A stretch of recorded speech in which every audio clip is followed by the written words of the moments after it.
بسم الله الرحمن الرحيم. السلام عليكم طلابنا الأعزاء.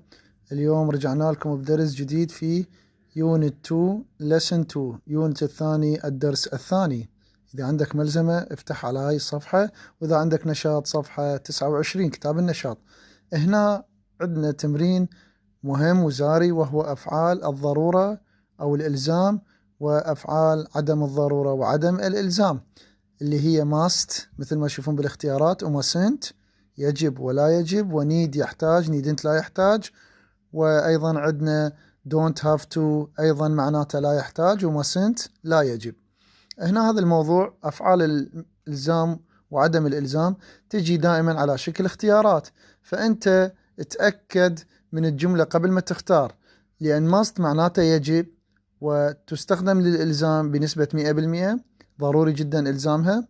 أما mustn't فتعني لا يجب وتستخدم لمنع الأشخاص من القيام بالأشياء بنسبة 100%. فأنت قبل ما تختار يجب مثلا must أو لا يجب mustn't، أنت شوف ورا الاختيارات، إذا هذا الشيء تريد تنصح الناس أن يقومون به وضروري للحفاظ على حياتهم آمنة راح تقول له must. أما إذا تريد تمنع الشخص من أن يقوم بذلك الشيء لأنه خطر على حياته راح تستخدم mustn't.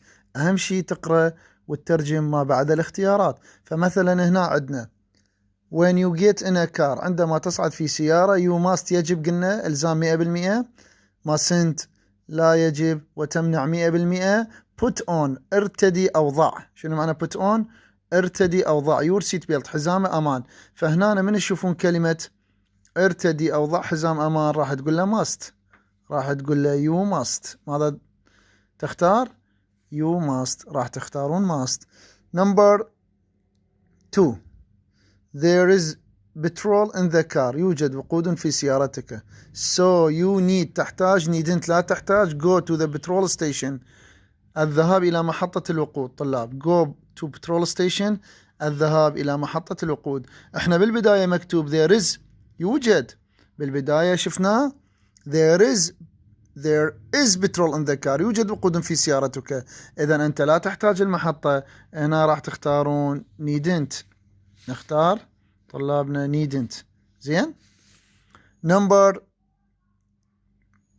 3 you are driving fast أنت تقود بسرعة. you must يجب، mustn't لا يجب تمنع بنسبة 100%. slow down أبطأ. شنو slow down؟ أبطأ. أكيد راح تقول له must، راح تختار أكيد must. number 4 please put out your cigarette رجاء اطفئ السيجارة. you mustn't. طلاب هنا انتبهوا، هنا الاختيارين عندنا نفي، عندنا mustn't نفي تمنع 100%، don't have to أيضا نفي وتمنع ولكن بنسبة 75%. فأنت تروح ورا الاختيارات، إذا شفت أنه هذا المنع ضروري جدا لأن أكو خطورة على حياته وحياة الآخرين تستخدم mustn't تمنع 100%. إذا لقيت المنع أنه غير ضروري أن يكون بقوة 100% وما يأثر على حياة الناس تستخدم don't have to. فعندنا smoke التدخين في المستشفيات، هنا راح تمنعه بنسبة 100%، راح تختارون mustn't. احفظها ويا كلمة smoke التدخين، دائما أنت تختار mustn't. number 5 you don't have to قلنا قد قوة عدم الإلزام مالته أو المنع 75% don't have to. you mustn't تمنع 100%. pick me up توصيل، لا توصلني. I'll get the bus سأستخدم الحافلة اليوم.